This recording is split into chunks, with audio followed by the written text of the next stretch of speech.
성모 마리아, 신인가 인간인가에 대한 어떤 문제, 그리고 죽음에 대한 이야기, 또 우리에게는 죽음이 어떤 의미인지, 죽음이 끝인 건지 아니면 죽음 이후에도 또 다른 세상이 있는지에 대한 이야기를 나누도록 하겠습니다.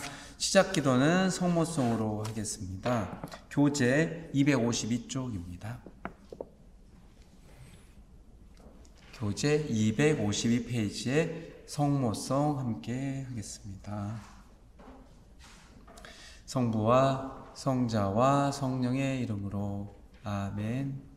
하늘에 계신 우리 아버지, 아버지의 이름이 거룩히 빛나시며 아버지의 나라가 오시며 아버지의 뜻이 하늘에서와 같이 땅에서도 이루어지소서.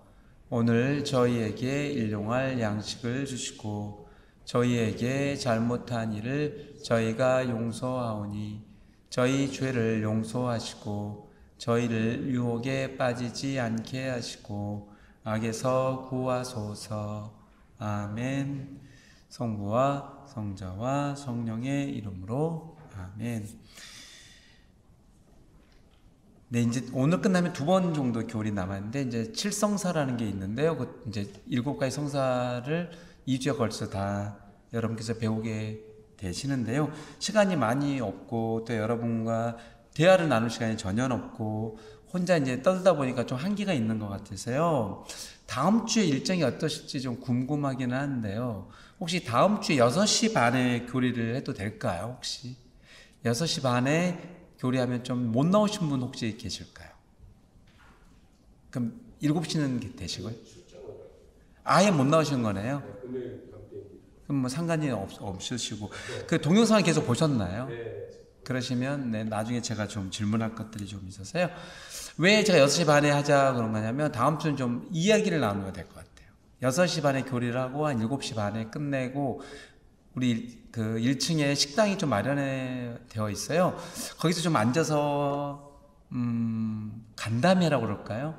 티타임이라고 그럴까요? 아니면 치맥 파티라고 그래야 될지 뭐 잘 모르긴 할 텐데 좀 이야기를 좀 해봐야 될 것 같아요. 또 사연, 여러분들의 인생 스토리도 있으실 거고 아니면 교리를 받으면서 느낀 것도 있으실 거고 또한 또 궁금증도 있으실 거고 여러 가지를 한 1시간 정도 대화를 나누고 그럼 8시 반 좀 될 것 같은데요. 그때 댁으로 돌아가시고 그런 시간을 좀 가져야 될 것 같아요. 지금 너무 제가 일방통행을 하고 있잖아요. 혼자만 계속 하고 있어서 여러분들 감을 전혀 모르겠어요.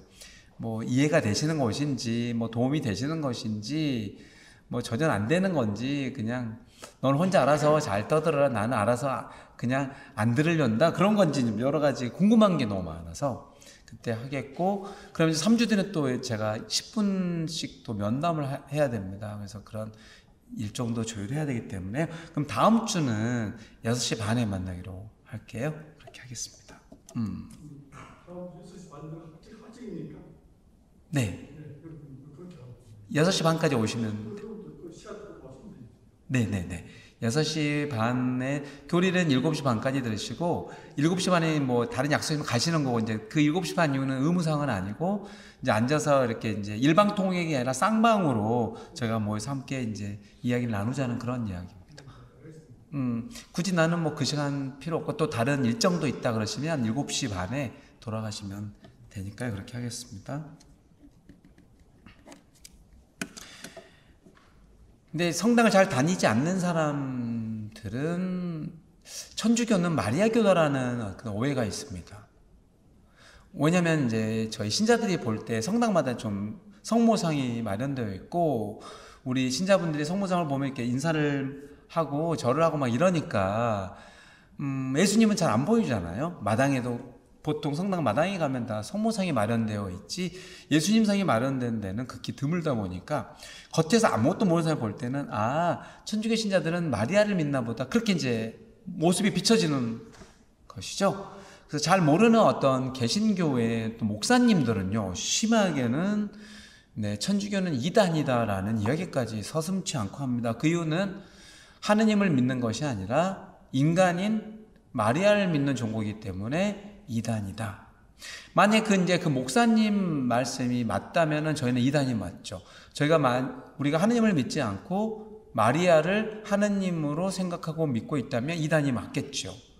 하지만 저희는 마리아를 믿는 종교가 아니거든요. 그래서 거기서 말씀드리자면, 그러면 마리아는 우상일까요? 이제 우상이 아닐까요?부터 질문을 드리고 시작한 게 좋을 것 같습니다. 우상은 어리석은 상을 말하는 것입니다. 구약에 보면 이제 탈출기에 나와 있는데, 하나님께서 이스라엘 백성이 이집트에서 고생을 하고 좀 있으니까 탈출을 좀 시키게 됩니다. 그러면서 이제 십계판이라고 하는 모세를 통해서 십계판을 주면서 십계판에 십계명이 나와 있는 것이고, 그러면서 이스라엘 백성들에게 십계명을 주면서 이 이야기를 합니다.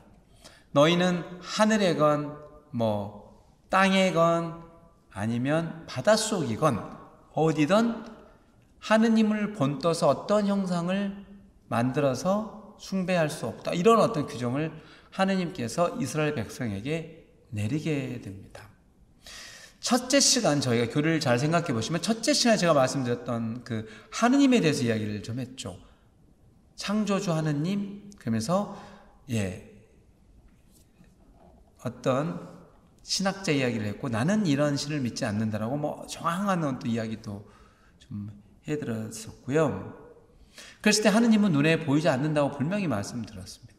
여기서 하느님께서 우리 인간을 우려했던 거는 자기가 보이지 않잖아요. 하느님 당신이 보이지 않기 때문에 사람들이 답답하잖아요. 그래서 이렇게 뭔가를 그림을 그린다든지 상을 만든다든지 조각상을, 그래서 이게 하느님이 이렇게 생겼다라고 할 것 같아서 아예 상을 못 만들게 한 거죠. 그래서 우상이라고 한다면 어떤 그림이든 조각상이든 이게 하느님이라고 하느님으로 묘사한 상이 존재한다 그러면 그 우상이 되겠습니다.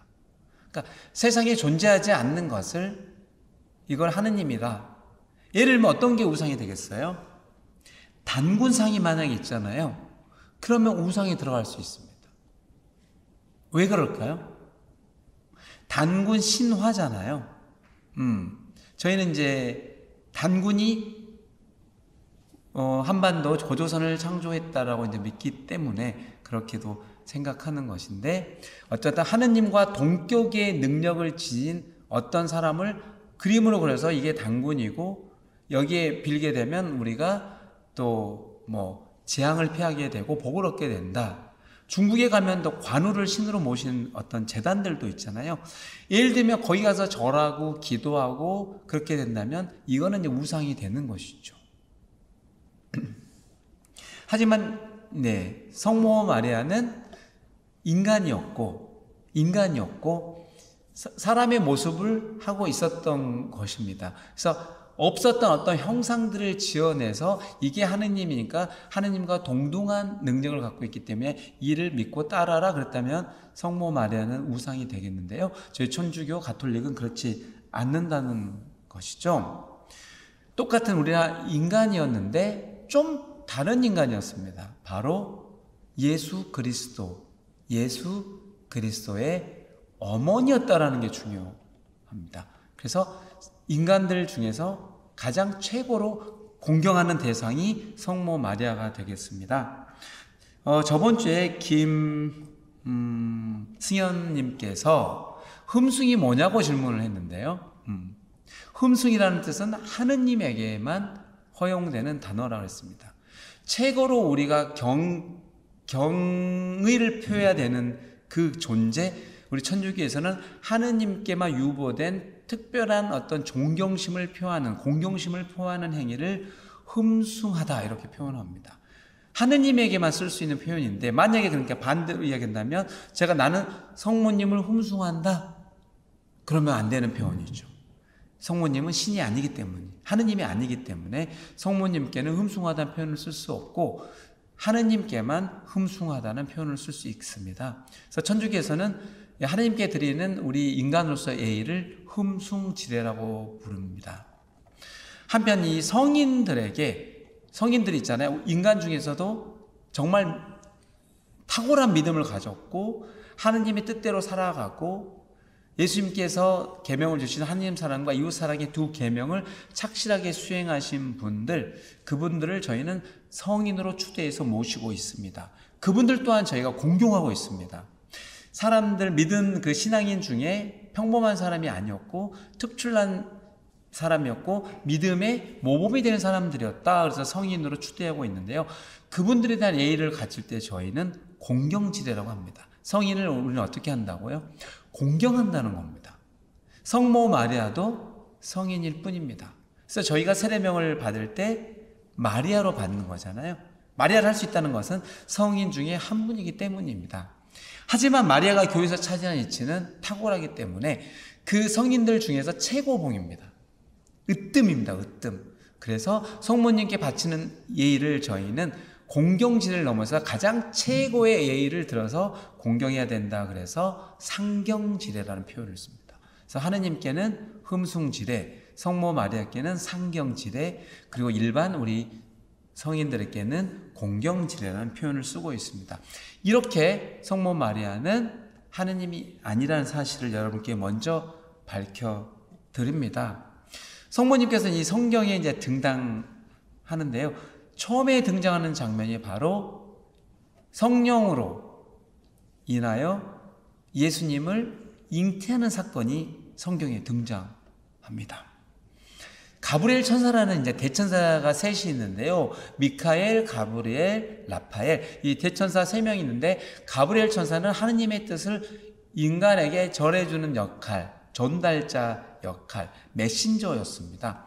그래서 이 가브리엘 천사가 16살 먹었다라고 추정되는 유대골 한 여인에게 나타나서 놀라운 사실을 전합니다. 마리아야, 너는 성령으로 말미암아 잉태를 하게 될 것이다. 남자랑 정을 통하지 않고 성령으로 인해서 너가 아이를 가지게 될 텐데 그 아이는 구원자이다.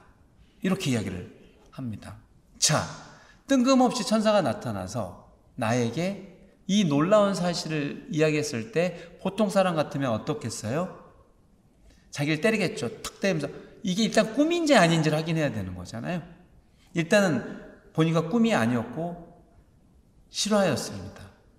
그래서 성모 마리아께서는 고민이 많았겠죠. 이 말도 안 되는 사실이 자기에 주어진 거예요. 여기서 내가 이거를 따를 수도 있고 할 수 없다라고 할 수 있는 상황입니다. 못한다 그러면 끝날 문제였죠.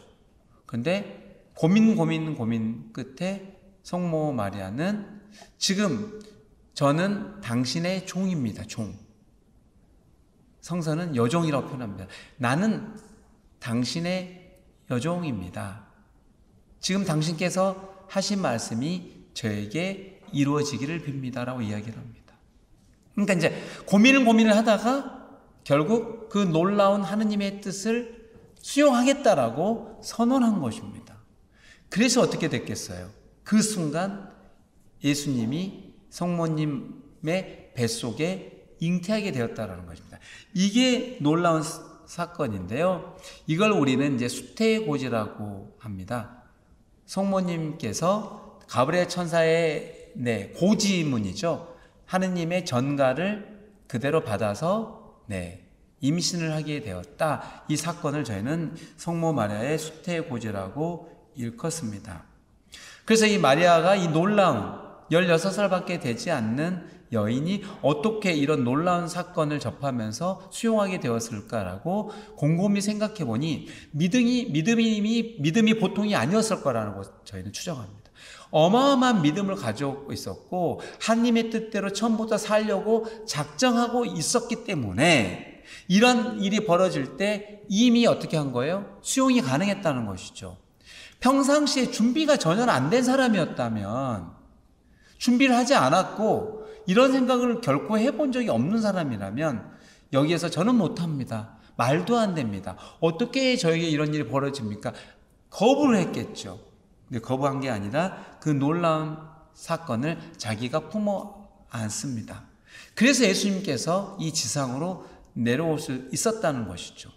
이렇게 성모님은 하늘에 계셨던 예수님이 우리 인간 사회로 내려올 수 있도록 예, 큰 역할을 한, 교두보 역할을 한 분으로 저희는 추앙하고 있습니다. 그래서 일단 예수님의 어머니이시기 때문에 두말 나이 할 것 없이 존경을 받고 있지만 그분이 가지고 있는 믿음 때문이라도 저희는 공경할 수밖에 없다라는 것입니다. 여러분은 이제 그 이야기를 들었겠죠. 예수님께서 물을 포도주로 변화시켰다라는 그 이야기를 들은 적이 있으시죠. 예수님이 사셨던 그 동네는 나자렛인데요. 거기서 얼마 떨어지지 않는 동네, 옆 동네입니다. 이웃 동네, 옆 동네입니다. 그래서 여기 우리가 청라에 살고 있는데 청라 정도 된다면 가정동 그쪽에 된다. 가자동 이 근처 정도 옆 동네입니다. 그 동네에 이제 혼인잔치가 있어서 예수님 그리고 성모님도 초대받게 돼서 혼인잔치에 가게 되는데 혼인잔치에 결코 없어서는 안 되는 것이 두 가지가 있는데 맛있는 음식과 술입니다. 술. 그래서 이때 이스라엘 백성들은 술을 와인으로 마셨죠. 그래서 이 포도주를 잔치상 할 때 술로 마셨던 것입니다. 그런데 사람들이 너무 많이 왔을까요? 예상대로 아니면 술꾼들만 왔을까요? 이미 혼인잔치가 끝나지도 않았는데 끝나기 전에 포도주가 딱 떨어져 버린 거예요. 그러면 혼주는 어떻게 되겠어요? 혼인잔치 준비한 사람은 나중에 손님이 더 오고 술을 더 달라고 했을 때 없습니다. 다 떨어졌다 그러면 어떻게 되겠어요? 무척 난감하겠죠. 그래서 그거를 아시고 성모님께서 그 혼인잔치를 준비하는 그들의 또 고충을 아시고 예수님께 이렇게 부탁합니다. 아드님, 아들, 포도주가 떨어져서 없대는데요. 이렇게 이야기합니다. 그럼 예수님께서 알겠어요. 저는 마마보이입니다. 엄마가 시키면 시킨 대로 해야죠. 시킨 대로 안 했다가 무슨 봉변을 당하려고 시킨 대로 하겠습니다. Yes, sir. 그랬을까요? 아닙니다. 어머니 저한테 왜 이러세요? 저 아직 때가 안 됐어요. 제가 그런 일을 할 때가 안 됐습니다. 라고 거절을 하게 됩니다. 그때 어머니께서 알았어요 아드님 내가 생각이 짧았네요. 그러면 좋았는데 그러지 않습니다. 예수님께 부탁한 게 아니라 거기서 이제 시중든 사람들이 있잖아요. 혼인잔치에 일꾼들이라고 이제 성서는 표현하는데 그 일꾼들을 불러가지고 저 사람 예수라는 사람이 있는데 너희들에게 분명히 뭔가를 시킬 것이다. 그래서 그 사람이 시킨 대로만 하면 된다 라고 이렇게 합니다. 그러니까 어머니는 어떻게 생각한 거예요? 마리아는 예수님이 능력도 있으시고 놀라운 능력을 펼칠 그런 능력도 있을 거고 분명히 뭔가 이 상황을 그냥 아무 일 없는 거 눈 감을 뿐이 아니다. 우리 아들은 뭔가 할 거라고 이제 믿었다는 것이죠. 그랬더니 이제 예수님께서 그 일꾼들을 부릅니다. 그래서 항아리가 6개가 있는데요. 그 항아리에 물을 채우라고 합니다. 물을 채운 다음에 이제 잔치에서 이제 우두머리 메인 셰프가 있는데 그걸 과방장이라고 부르는데 그 과방장에다 물을 갖다 주어라 이렇게 합니다. 그래서 물을 갖다 줬더니 과방장이 술 탁 마셔보니 와인 그 포도주를 마셔보니 맛이 기가 막히거든요. 자기가 지금까지 여기서 마셔보던 그런 기가 막힌 맛있는 포도주가 있는 거예요. 그래서 그 과방장은 전혀 몰랐죠. 이 포도주가 어디서 생긴 거를 전혀 알지 못합니다. 그래서 신랑에게 이야기합니다. 오, 당신 대단하네요. 원래 잔치를 시작하면 가장 맛있는 포도주를 내와서 손님들에게 접대하는 게 관행인데 당신은 맛없는 포도주를 먼저 주고 지금에서야 이 놀랍도록 최고로 맛있는 포도주를 내왔네요. 우와, 당신은 대단합니다. 이야기를 합니다. 왜? 과방장은 이 놀라운 기적을 베푼 장본인이 예수님인지 몰랐기 때문입니다. 예수님께서는 이 혼인잔치에서 첫 번째 기적을 베풀게 됩니다. 바로 물을 포도주로 변화시키는 그런 기적을 베풀게 되는데요. 여기서 이제 성모 마리아의 역할입니다. 본인이 어떤 능력이 있지는 않죠. 자기가 물로 포도주를 변화시킬 능력은 전혀 못 됐죠. 하지만 뭘 할 수 있어요? 아드님께 간청할 수는 있잖아요. 아드님 이런 상황이 이러니 눈 감지 마시고 어떻게 좀 손 좀 써보세요 라고 하면서 간청을 드릴 수 있었다는 것이죠. 그건 이미 아드님이 그러실 분이라는 것도 알고 있었고 그렇게 해줄 거라고 알고 있었다는 것이죠. 그런 어떤 신뢰 덕분에 이 일을 했다라는 게 중요한 겁니다. 이 사건이 알려주고 있는 거는 이미 성모님하고 예수님 간에는 말은 하지 않았지만 서로에 대한 깊은 신뢰가 있었다라고 이야기하는 것이죠. 그 결과 마지막에 십자가에서 예수님께서 처형을 당하실 때 그 자리에 어머님도 계셨습니다. 어쨌든 하느님이셨지만 자기 뱃속으로 난 또 아드님이기도 했는데 그 아들이 십자가에서 처절하게 돌아가신 장면을 보고 있는 엄마의 심정은 어떻겠습니까? 아시잖아요. 찢어지다는 표현을 쓰죠. 가슴이 미어지고 찢어지다. 그래서 미켈란젤로는 그거를 묵상하면서 그 놀라운 조각상을 만들게 됩니다. 그게 바로 피에타상인데요. 십자가에서 돌아가신 예수님을 내려왔을 때 그 어머니가 돌아가신 아들 시신을 껴안고 있는 장면, 그걸 피에타라고 하죠. 그거는 이 미켈란젤로가 젊었을 때 만든 상이고요. 20년이 뒤한 좀 더 늦게 후대 피에타상을 다시 조각하게 됩니다. 어떻게 조각했을까요? 이 젊었을 때 30살 때 이제 미켈란젤로가 할 때는 어머니가 아들 33살 먹은 아드님의 시신을 이렇게 안고 있습니다. 양반다리 한 것 같은 자세로 이렇게 안고 있는 상황이었다면 20년이 지난 이제 50살 넘었을 때는 어떻게 표현했을까요? 그러니까 좀 연약한 여인이잖아요, 어머님이. 네.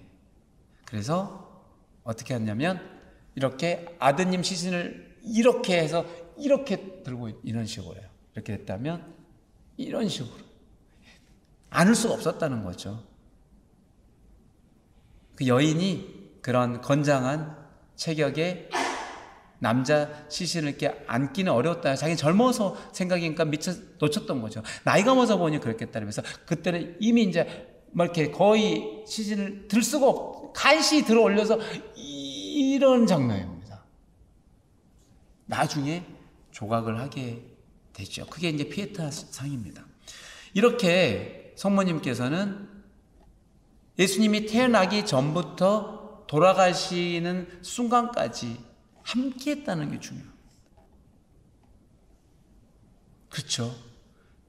단 누구도 없잖아요. 이 성서에 나온 모든 인물을 찾아보아요.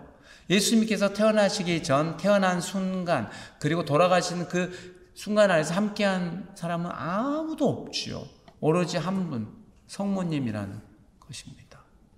그래서 천사의 이야기를 듣고 하나님의 뜻을 받아들였고 또 예수님을 낳았고 키웠고 또 나중에는 죽음의 순간까지 함께하게 됩니다. 그래서 우리는 이 성모님을 또 최고의 성인으로 추대하고 있는 것이죠. 어쨌든 예수님의 어머니이지만 그걸 떠나서라도 믿음을 증거하는 최고의 신앙인으로 우리가 떠받들고 있다는 점을 생각해 주시면 좋겠습니다. 가톨릭 교회는 이 성모 마리아에 대해서 4가지 교리를 만들게 됩니다. 그걸 교의라는 4대 교의라고 합니다. 첫 번째는 천주의 어머니입니다. 이제 여기서 헷갈리기 시작하죠. 천주는 누구예요? 하느님이잖아요. 성모 마리아가 하느님의 어머니라고 선포합니다. 431년입니다. 서기 431년 에페소, 지금 트리퀴에 쪽에 있는 도시 에페소 공의회가 열렸는데 교부들이 모여서 이제 토론을 하고 회의를 하는 걸 공의회라고 합니다. 공적으로 만나서 토론을 했다, 그런 이야기인데요. 그때 이 교리가 선포가 됩니다. 하지만 여기서 말하는 하느님은 누구일까요? 하느님의 어머니라고 했는데 마리아를, 여기서 말하는 하느님은 누구일까요? 성자 예수 그리스도의 어머니입니다. 우주 만물을 창조하셨던 성부 있잖아요. 창조주 성부 하느님의 어머니는 아닙니다. 또한 예수님께서 돌아가신 그 다음에 자기 자신을 대신해서 지켜줄 보호자라고 이야기했던 성령 하느님의 어머님도 아닙니다. 그렇다면 왜 에페소 공의회에서의 교부들은 굳이 예수의 어머니라고 하면 될 것을 왜 하느님의 어머니라고 칭했을까요? 바로 그때 이 삼위일체에 대한 논쟁도 뜨겁게 진행될 때였거든요. 그때 삼위일체 교리를 못을 박을 때입니다. 성부와 성자, 성령 관련된 삼위일체를 선포하기도 시작하고 예수님 신원에 대한 이야기도 합니다. 예수님은 완전한 하느님이면서 완전한 인간이다.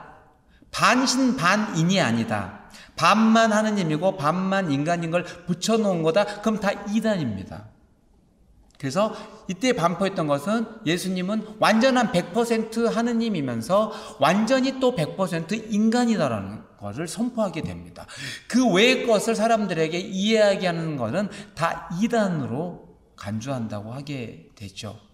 그래서 이때 이 사회적 분위기가 중요했고, 그래서 하느님의 어머니라고 할 수 있었던 것은 이때 삼위일체 교리가 나오고 거기에 대해서 뜨거운 논쟁들이 그 당시에 이루어졌기 때문에 하느님의 어머님으로 성모 마리아를 칭했던 것입니다.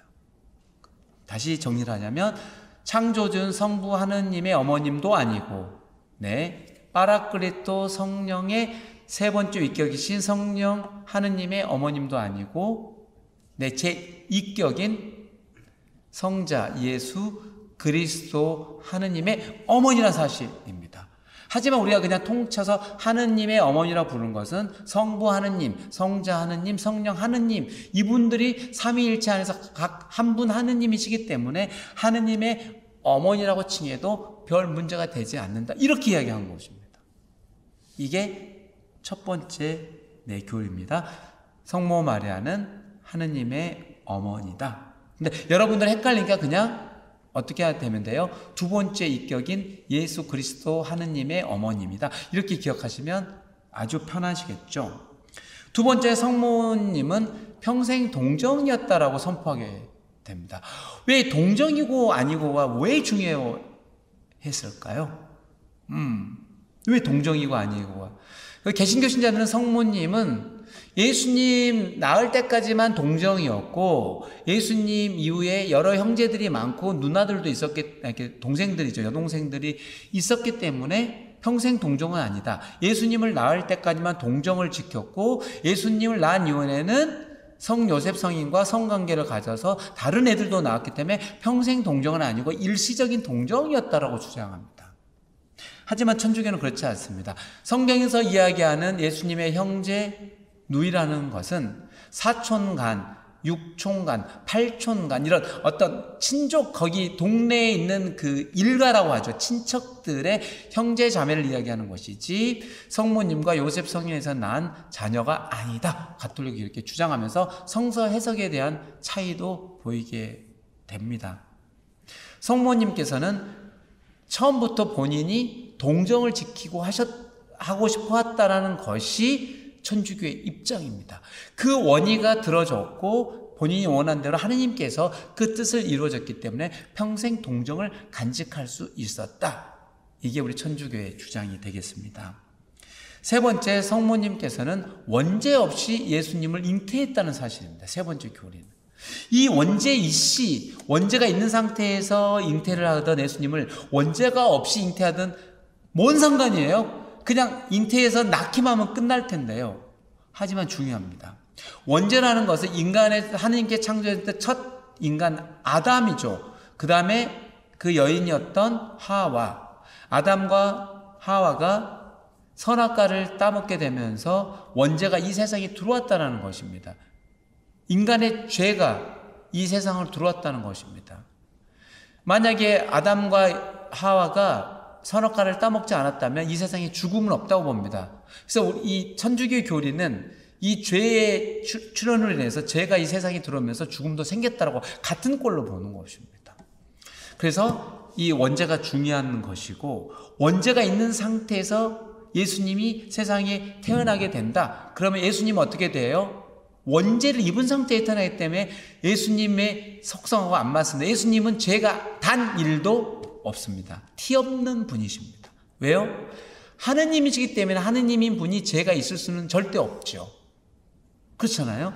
그래서 원죄에 대해서도 단 일도 손상이 있으면 안 되니까 어떻게 해야 돼요? 예수님을 낳아야 될 분, 그 어머니 역시도 그 순간에는 원죄가 없어야 된다. 그래서 예수님을 잉태해서 낳는 순간까지는 성모 마리아도 원죄가 없었다라고 주장하는 겁니다. 근데 이해가 될까요? 자, 마지막 교리는 성모님께서 죽지 않았다라는 겁니다. 우리 인간은 다 죽게 되었잖아요. 유일하게 모든 인간이 다 죽었는데 성모 마리아만 죽지 않았다. 이게 원죄랑 연결됩니다. 원죄 없이 성모 마리아가 예수님을 잉태했는데 원죄 없다는 그 은총은 바로 아까 창세기에 나와 있는 죄가 세상에 들어올 때 죽음이 왔기 때문에 원죄가 없었는데 죽는다 그러면 모순이 되는 거잖아요. 그래서 원죄 없다라는 것은 죽음도 없다는 뜻이다. 그래서 성모님께서는 죽지 않고 하늘로 주르르 올라갔다. 그렇지만 자력으로 올라가지 않았고 예수님께서 당신 어머님을 하늘로 이렇게 모시고 올라갔다. 그걸 몽소승천 이렇게 부르고 있습니다. 어쨌든 네 가지 교리를 다 집중해서 잘 생각을 해보면요. 성모 마리아가 위대해서 성모 마리아가 훌륭해서 그래서 생긴 교리는 결코 아닙니다. 이 네 개 교리가 다 예수 그리스도, 성모 마리아의 아드님이셨던 예수 그리스도와 다 연결이 되고 예수님 덕분에 성모 마리아까지 어떻게 돼요? 귀한 분으로 연결이 되는 것이죠. 그래서 성모님에 대한 교리는 누구에 대한 교리다? 예수님에 대한 교리로 여러분 보시면 됩니다. 그러니까 성모님을 높이기 위해서 높인 게 아닙니다. 예수님이 우리의 하느님이시고 주님이기 때문에 예수님을 높이기 위해서 따라서 어머니였기 때문에 덩달아서 성모님까지 높여진 거로 보시면 가장 좋습니다. 아시겠죠? 마리아는 우리 신앙인의 모범입니다. 세 가지의 모범을 보이고 있는데 바로 믿음, 아까 얘기했죠. 16살 처녀였는데도 하나님의 뜻을 받아들였다는 놀라운 믿음의 모범을 보여줬고요. 항상 기도했습니다. 예수님께서 이렇게 잉태하실 때든 낳을 때든 또 이집트로 피난을 갈 때든 예수님을 길가에 잃어버리셨던 아니면 이렇게 예수님께서 십자가에 돌아가실 때건 계속적으로 아들 예수님 위해서 기도했다라는 분. 그래서 우리 기도의 모범이기도 합니다. 또한 자기 자신을 하느님께 봉헌했다고 믿습니다. 이 놀라운 일이 가능했던 건 저는 주님의 여종입니다. 종일 뿐이라는 거죠. 종이기 때문에 종은 주인이 시키는 일만 하는 거잖아요. 하느님 당신께서 나에게 무엇이든 명령하십시오. 저는 따르겠습니다라는 것은 바로 하느님께 자기 자신을 전적으로 봉헌했다. 그래서 봉헌의 또 모범이기도 합니다. 성모님은 우리 신앙인에서 믿음의 모범, 기도의 모범, 봉헌의 모범이라고 할 수가 있겠습니다. 요즘도 성모님께서는 가끔 발현합니다. 발현이란 뜻은 뭐냐면 내 감각을 초월하여 어떤 형태로 나타나는 현상을 말합니다. 그래서 성모님께서 쭉 나타납니다. 이게 만지면 어떻게 될까요? 네, 우리랑은 좀 다르죠. 3차원, 4차원, 이 차원이 다른 영역에서 이렇게 발현이 되기 때문에요. 그 성모님께 나타나는데 똑같은 자리에 100명이 있는데요. 100명이 다 본 게 아닙니다. 그 중에 몇 명만 본 것입니다. 그 특별한 사람들에게, 영적으로 충만한 그 사람들에게만 성모님이 보였던 것이죠. 그래서 그들이 성모님이 보인다 막 하면서 뭐라고 그러냐? 그러니까 소리까지 듣습니다. 뭐라고 막 이야기를 합니다. 성모님이. 네, 기도해라, 회개해라, 이런 이야기를 성모님께서 지금 발현해갖고 가장 이야기를 많이 하고 있고, 지금 전 세계적으로 성모님께서 발현한 곳에서 성지로 개발되어서 많은 사람들이 성지순례를 가기도 합니다. 그 유명한 프랑스 누르드, 그 다음에 포르투갈 파티마, 그리고 멕시코시티에 있는 과달루페, 그리고 메주고리에라는 곳에 있는 곳, 여러 곳에서 성모님께서 이제 발현을 좀 하셨습니다. 그런 부분들을 좀 생각하시면서 오셔서 그분이 우리에게 메시지를 전해준 게 있는데 바로 끊임없이 기도하라는 것, 회개하라는 것, 그리고 또 단식도 했으면 좋겠다라는 것, 또 신부들을 위해서, 사제들을 위해서 열심히 기도해야 된다. 왜냐하면 사제들이 교회에서 봉사하는 존재들인데 사제들이 타락하면 교회는 같이 동달아서 망한다. 그래서 사제들이 깨어있기 위해서는 여러분들의 희생과 기도가 필요하다. 그래서 여러분들이 희생할 수 있는 건 뭐예요? 굶는 거. 그래서 단식을 하고 단식하면서 기도를 해라. 그러면서 그런 이야기를 발현해서 이야기를 한 겁니다. 그 자리에 아까 이야기했다시피 모든 사람이 들었던 게 아니라 몇몇 사람만 듣게 된 사실이죠. 그렇게 이야기하면 되겠고, 또 성모님께 저희가 바치는 기도가 있는데 바로 목주기도입니다. 목주기도는 혹시 본 적 있으실까요, 여러분들? 배우자가 들고 있는 이렇게 막 꾸러미 있어요. 기도 꾸러미. 그거를 묵주라고 하는데요. 그 묵주는 노사리오 기도에서 장미꽃 한 송이를 성모님께 저희가 기도할 때마다 바쳤던 것에 유래해서 장미꽃으로 이렇게 파져 있습니다. 거의 묵주 하나를 보면 장미꽃 모양이 파져 있습니다. 그래서 성모송을 50번을 바치면 됩니다. 은총이 가득하신 마리아님 기뻐하소서. 아까 시작 기도했던 그 성모송 기도를 50번 바치는 기도가 바로 묵주 기도입니다. 그렇다면 우리는 왜 예수님께 하느님께 직접 기도하면 될 것이지 왜 성모님을 통해서 기도해야 됩니까? 라고 질문할 수 있잖아요. 그게 바로 아까 그겁니다. 예수님께서 첫 번째 기적, 물을 포도주로 변화시켰을 때 옆에서 누가 작용을 하셨어요? 누가 큰 역할을 하셨어요? 성모님이라고 거죠. 우리가 예수님께 하느님께도 직접 기도할 수 있지만 성모님께 그때 기적을 베풀었을 때 아드님께 요청하셨듯이 저희의 간절한 바람도 이미 다 알고 계시. 성모님 아까 혼주들의 입장도 다 알고 있었다 그랬잖아요. 우리가 무엇을 필요로 하고 있는지, 우리가 왜 괴로워하고 있는지, 우리에게 무엇이 들어주면 좋을지 이미 알고 계신다는 거죠. 그래서 어머님께 기도를 하면은 그 기도가 어머님이 들어주는 게 아닙니다. 성모님이 우리의 기도를 들어주는 게 아니라 그 기도를 들은 성모님께서 우리의 원인을 가지고 아들 예수님께 가서 저 아무개가 이렇게 기도하고 있으니 저 기도 좀 어떻게 들어주시면 안 될까요? 라고 하는 게 바로 묵주기도입니다. 성모 마리아께 기도하는 건 맞습니다만 그 기도를 들어주는 능력을 갖고 있는 분은 성모 마리아가 아니라 아들 예수님께 귀결된다는 이야기입니다. 혹시 여러분들이 묵주기도를 바치고 있다면 성모님이 그 묵주기도의 결과를 내어준 게 아니었다라는 것입니다. 성모님은 아드님께 부탁만 한 거였고 그 부탁을 들은 아드님이 여러분이 기도한 게 들어줬다면 아들 예수님께서 해줬다고 믿으시면 되겠습니다. 시간이 없어서 여기까지 성모님, 성모 마리아에 대한 이야기를 또 마무리하도록 하겠습니다. 저기 조원영님 아까 안 계셔가지고 지금 체크할게요. 다음 주에 6시 반까지 오실 수가 있나요? 다음 주만 6시 반에 교리를 하도록 하겠습니다. 이제 한 20분 정도 남았는데요. 죽음에 대해서 이야기를 할 텐데 여러분은 죽음이 달가워야 아니면 맞이하고 싶지 않는 존재예요. 죽고 싶은 사람은 단 한 명도 없죠. 다 영원히 살고 싶겠죠. 그래서 뭐 어리석지만 진시 황제는 자기가 죽지 않으려고 미친 짓을 했잖아요. 불로초를 찾으러 다녔고 그걸 마셨고 하지만 뭐 죽을 수밖에 없었던 것이고 그렇지 않습니까? 우리 성인 중에 파스칼이라는 사람이 있는데 수상록도 쓰고 그랬는데 이 파스칼은 철학자이기도 했습니다.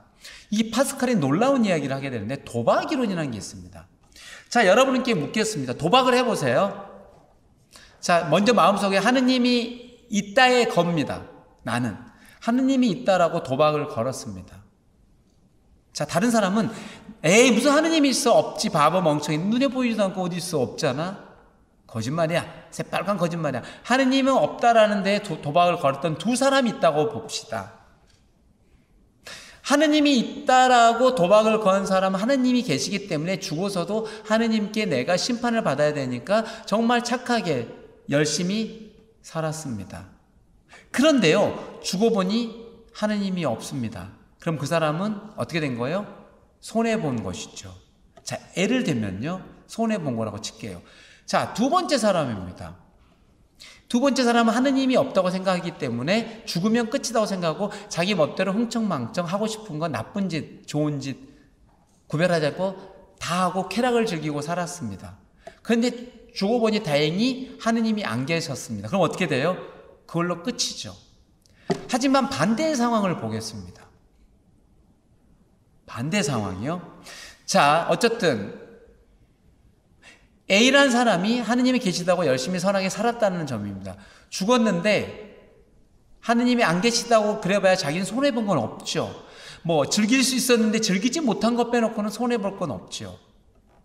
하지만 하느님이 딱 적어보니 존재하시네 갖고 어떻게 돼요? 그렇다면 이 사람은 천국을 가게 되는 놀라운 선물을 받게 되는 거죠. 하지만 반대로 삐라서 하나님이 없다 해서 흥청망청 살았어요. 죽고 보니 하나님께서 심판받아 지옥을 가게 됐어요. 자, 여러분에게 묻습니다. 파스칼이. 여러분은 어디에 걸겠습니까? 입니다. 똑똑한 사람이라면 파스칼은 그렇게 얘기합니다. 하느님이 이따에 걸고 나는 살겠답니다. 왜요? 그게 안전하기 때문이죠. 그겁니다. 죽었는데 하느님 없으면 어쩔 수 없지만 있으면 너 어떡할 거야? 안전한데 도박을 거는 게 더 낫지 않느냐? 그래서 하느님이 있다는 것에 도박을 걸어라. 이 이야기를 파스칼이 하게 됩니다. 말이 되죠, 않나요? 죽음 뒤에는 우리가 아직은 안 가봤으니까, 안 가본 길이기 때문에 잘 모르기 때문입니다. 그렇다면 이제 우리 천주교 신자랑 신앙에 상관없이 세 가지 죽음에 대한 관점인데 여러분 어떨까요? 자, 죽음은 끝이다. 그걸로 끝이지. 그 이상 그 이하도 아니고 죽음 뒤에 사후세계는 존재하지 않는다. 이 지상생활이 처음이자 끝이다. 마지막이다. 보는 점이 있고요. 두 번째, 죽어서 다른 세상이 있는데 반드시 인간으로 태어나지는 않고 짐승으로 태어날 수 있는 윤회를 믿는 것도 있습니다. 그리고 세 번째, 죽게 되면 이제는 우리는 하느님이 계신 하느님 품으로 돌아가게 된다고 주장하는 것이 있습니다. 첫 번째는 무신론자고 두 번째는 불교 교리고요. 세 번째가 우리 천주교 교리입니다. 여러분 뭘 믿고 싶으세요? 만약에 난 신앙이 없다. 그럼 어떤 걸 믿고 싶으면 죽음이 여러분에게 유리한 걸로 다가올까요? 정말 언제 어디서 어떻게 올지 그건 아무도 모른다고 성경에서 예수님께서 말씀하셨습니다. 아무도 모른다입니다. 그 시점을요. 그래서 만약에 누군가가 나타나서 몇 년, 몇 월, 며칠 이 지구가 멸망한다고 이야기한 사람이 있다면 100% 사입입니다. 왜냐? 예수님께서 그 시간은 아무도 모른다고 했기 때문에 자기가 안다고 말하는 건 예수님에 대한 반대 이야기 있잖아요. 거부하는 이야기 때문에 스스로가 모순이잖아요. 그 사람은 사이비 확실하죠. 그래서 사이비가 되지 않으려면 이렇게 이야기하면 됩니다. 언제 세상 종말이 올지 모른다. 그러니 늘 준비하고 있으면 되는 거죠. 이게 가톨릭적 자세입니다. 언제 세상 종말이 올지는 모른다는 점입니다. 그게 내일 올지 모레 올지 내년에 올지 10년 뒤에 올지 100년 뒤에 올지 1000년 뒤에 올지를 모른다는 거죠. 하지만 언젠가는 온다는 건 우리는 믿습니다. 그게 언제인지 모르는 거죠. 그래서 준비하자는 겁니다. 자, 그 준비하는 건 무엇일까요? 세례자 요한이 이야기했던 대로 하면 됩니다. 하느님 나라가 가까이 왔다. 회개하고 복음을 믿으면 됩니다. 회개의 삶이 필요하다고 제가 한 번도 역설했었는데요. 기존에 여러분들 어떻게 사셨는지는 모르지만 제가 한 번 말씀드렸습니다. 혹시 이기적으로 살고 나만 생각하고 우리 가족만 생각하고 다른 사람들은 아예 쳐다보지도 않고 살았다? 안 된다고 말씀드렸죠. 이제는 눈을 크게 뜨고 내뿐만이 아니라 이웃 사람들까지 다 확장해서 보셔야 되는 것이고요. 이웃 사람들이 겪고 있는 아픔이 내 눈에 보여야 됩니다. 그들의 고통이 나의 고통이 되어야 됩니다. 그래서 내가 그들의 고통을 덜어줄 수 있다면 내가 작은 도움이라도 줘야 된다는 거죠. 그게 바로 회개하는 삶입니다. 나만 생각한 게 아니라 주위 사람들까지도 두루두루 생각하고 살아가는 것. 그리고 기쁜 소식은 제가 말씀드렸다시피 하느님의 공정한 정의, 평화가 이 세상에 온다. 우리 모두가 행복할 수 있답니다. 소수 몇몇만 행복하고 나머지는 고생만 하고 불행하다가 아닙니다. 우리 모두가 행복할 수 있다라는 그 놀라운 사실입니다. 그게 기쁜 소식이죠. 그걸 믿고 여러분이 할 수 있는 대로 실천해서 살아가는 겁니다. 그게 바로 세상 종말을 준비하는 우리 가톨릭 신자들의 준비 태도라는 것이죠. 자, 세상 종말에 올 때는 예수님께서 그렇게 이야기했습니다. 의로운 사람과 나쁜 사람, 악인들을 심판하게 된다입니다. 이 세상 종말의 심판은 현재의 심판하고 다릅니다. 묻겠습니다. 나쁜 놈들이 주위에 있습니다. 아주 사악한 놈들이 있잖아요. 근데 그 사악한 사람들이 잘 사는 경우도 있습니다. 그렇죠? 그걸 분명히 여러분도 보셨겠죠. 그래서 그런 얘기도 하잖아요. 하느님이 계시다면 이건 말이 안 된다. 저런 나쁜 놈들을 왜 잘 살게 해주나. 저런 나쁜 놈들을 버려야지라고 이야기합니다. 하지만 그들은 세상 종말에 하느님께서 공평하게 심판을 하실 것입니다. 하느님께서 의로운 사람과 의롭지 않는 불의한 자, 악인들을 심판하겠다고 말씀하셨기 때문이라는 것입니다. 이거는 그러니까 이 현세를 살아갔을 때 심판이 이루어지는 게 아니라는 겁니다. 세상 끝날에 심판이 이루어지는 것이고, 또한 우리가 죽어서 모든 사람이 죽으면 사적으로 심판을 받습니다. 세상 종말은 공심판이라고 부르는 것이고, 각 개인이 죽어서, 그러니까 우리가 죽기 전에 세상 종말이 일어나지 않으면 아무도 공심판을 받지 않는 거죠. 다 개인적으로 내가 죽어서 하느님 앞에 다 쓴다고 믿습니다. 그래서 하느님이 묻습니다. 너 살아있을 때, 세상에 있을 때 너 무엇을 했느냐고 하느님께서 묻습니다. 그러면 제가 했던 행적들을 낱낱이 고해야 되는 것이죠. 그게 산심판의 기준입니다. 그건 누구에게 묻지 않습니다. 하나님께서 우리 각자에게 묻습니다. 내가 무엇을 했는데 어떤 행동을 했고 어떻게 살았는지 내가 제일 잘 알기 때문에 남에게 묻지 않습니다. 증인도 필요치 않는다는 점입니다.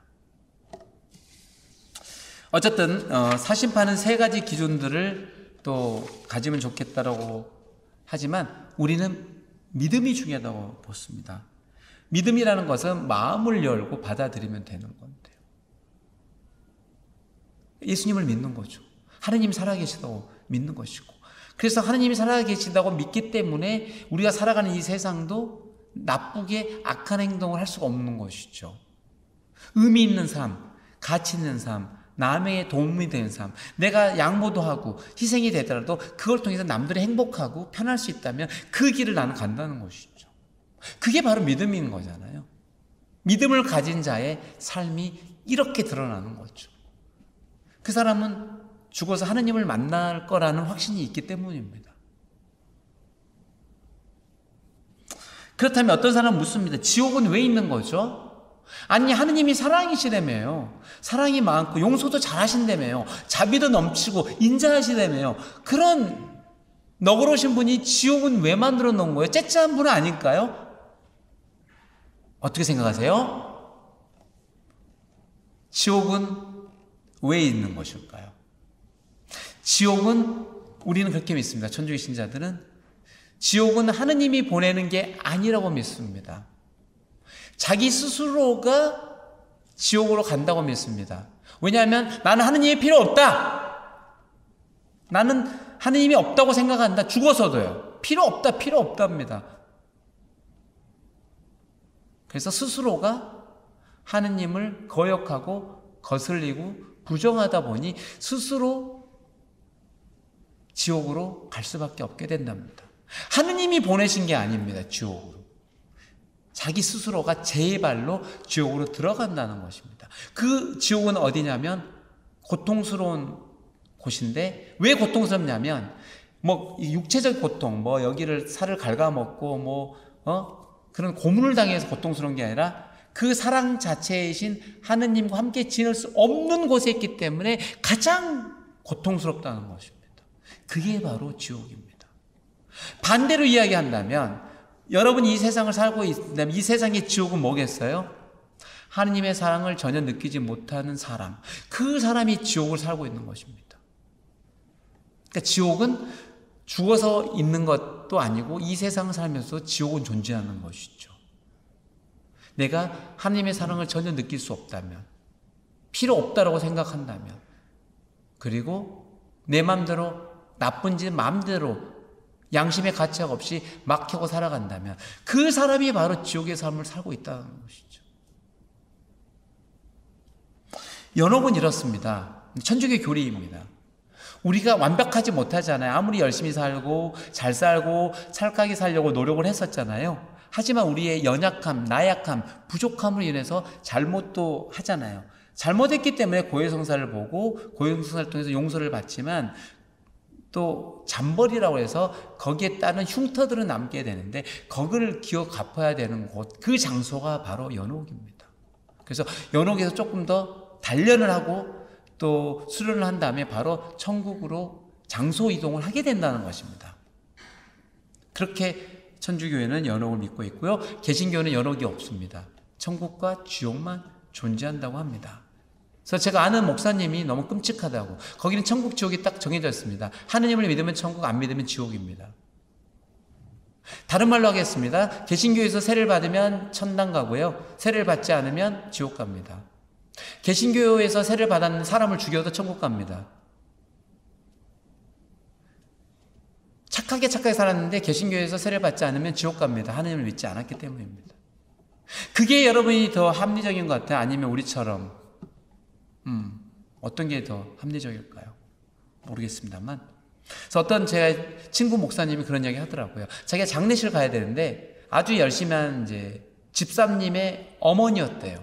집사님은 자기 교회에서 열심히 이제 신앙생활 하는 사람이고, 자기 엄마는 무신론자였고 아무 신앙이 없었던 사람이었어요. 근데 그 친구 목사가 이야기했는데 설교를 할 수가 없네요. 어떡해요, 집사님 미안해요. 집사님의 어머님은 신앙이 없었잖아요. 주님을 안 믿어서 지금 지옥에 갔는데 어떡해요? 그 말을 자기 해야 된대요. 근데 자기는 그날 죽을 뻔했대. 너무 힘들어서. 그 말을 해야 되니까. 자기가 배운 교리대로라면. 그러면 저한테 찾아가고 천주교가 너무 부럽다고. 우리는 지옥에 갔다란 말 할 필요는 없잖아요. 연옥에 가더라도 우리가 기도를 열심히 하면 그 연옥벌을 단축시킬 수 있으니까 자기는 그때 그 이야기, 집사님 괜찮아요. 어머님은 천국은 못 갔더라도 연옥에 계실 텐데 우리 열심히 어머님을 위해서 기도하면 곧 천국으로 가시겠지요 라고 그 희망이 어린 말을 하고 싶은데 자기는 할 수 없었다는 것입니다. 그건 여러분이 알아서 판단하시면 될 것 같고, 우리 천주교 좋다고 제가 피하라는 건 아니고 실제 있었던 그 친구의 이야기를 제가 들었기 때문에, 여러분이 부럽다라는 이야기를 들었기 때문에 해드린 것 뿐입니다. 어쨌든 천국은 죽어서 갈 수 있는 곳이기도 하지만, 여기서 하는데 우리 교리상 죽어서 가는 곳은 우리가 영원한 삶, 죽지 않는 거죠. 이제 죽지 않는 영원한 상태에서 그토록 만나고 싶어 했던 하느님을 직접 본다는 겁니다. 직접입니다. 직관입니다. 축구 좋아하시는 분들 직관한다고 그러시죠. 야구 좋아하시는 분 야구장에 가서 보는 게 직관이고 축구장에 가서 보는 게 직관입니다. 우리의 직관은 하느님을 우리 눈으로 보는 것입니다. 직관. 그게 바로 천국의 삶입니다. 그래서 완성된 형태의 사랑이며 통교가 천국이라는 것입니다. 정리하자면 죽음 준비를 지금부터 여러분 하셔야 됩니다. 그래서 후회 없이 사시기 위해서 여러분 무엇을 해야 될 것인가? 가장 잘하신 거는 여기 지금 교리에 들어오신 겁니다. 예수님은 매력적인 분입니다. 저는 예수님의 그 어떤 매력 있는 분을 만나본 적이 없습니다. 그래서 그분께 모든 걸 바치고 있습니다. 모든 걸 걸었죠. 걸을 만한 분이었기 때문입니다. 그분의 말씀대로 살아가면 따로 제가 죽음 준비를 할 필요가 없더라고요. 예수님께서 성경에 나와 있는 말씀대로 살려고 노력하는 그것이 저에게는 죽음의 준비이기도 합니다. 그래서 후회 없이 살 수 있는 것이고, 그분 덕분에 욕심 없이 살 수가 있게 되었습니다. 돈도 필요 없습니다. 명예도 필요 없습니다. 권력도 필요 없습니다. 이 세상을 살아가는데 그건 필요한 것이죠. 죽어서 아무것도 가져갈 수 없습니다. 돈도 권력도 명예도. 하지만 우리는 착각하고 있죠. 죽어서도 가져갈 수 있을 것처럼 너무 착각하면서 그걸 바라보고 삽니다. 지금 현 사회에서는 그것이만 갖고 있으면 떵떵거리고 큰소리치고 뭐든 할 수 있을 것 같기 때문이지요. 그게 착각이라는 것이죠. 영원할 것 같지 않는 이 지상의 삶을 영원할 것을 착각하는 것이 어리석은 것이죠. 잠깐 저희는 소풍을 왔습니다. 이 세상에. 그래서 원래 우리가 왔던 그 본향이라고 하죠. 원래 고향으로 들어가는 일이 죽음입니다. 그래서 죽음을 두려워할 일은 없습니다. 죽음을 두려워할 사람 딱 한 명이겠죠. 살면서 나쁜 짓거리만 골라서 한 사람은 죽음이 두렵겠죠. 하지만 삶에서 여러분들이 좋은 선한 이야기, 선행들, 착한 일 많이 했는데 죽음이 왜 두렵습니까? 바로 여러분 죽자마자 하느님 만나고 천국 갈 텐데요. 기뻐하셔야죠. 드디어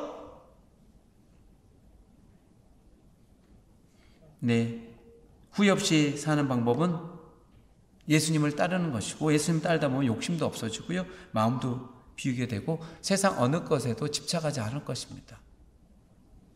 여러분은 그렇게 살고 싶습니까? 아니면 지금 살아온 대로 무언가에 집착하고 안달하고 속 끓이고 염려하고 걱정하고 두려워하고 불안해하고 속상해하고 화내고 그렇게 사시겠습니까? 그 선택은 여러분이 하시는 거죠. 그래서 예수님 잘 섬기면서 따르면서요, 또 아픈 남은 여생은 기쁘게 즐겁게 신나게 감사하면서 후회 없이 사셨으면 좋겠습니다. 그래 여기까지 하겠고요. 마침 기도 바칩니다. 252페이지 성모송입니다. 252쪽 성모송 마침 기도로 바칩니다. 성부와 성자와 성령의 이름으로 아멘. 은총이 가득하신 마리아님 기뻐하소서. 주님께서 함께 계시니 여인 중에 복되시며 태중의 아들 예수님 또한 복되시나이다. 천주의 성모 마리아님, 이제와 저희 죽을 때에 저희 죄인을 위하여 빌어주소서. 아멘. 성부와 성자와 성령의 이름으로 아멘.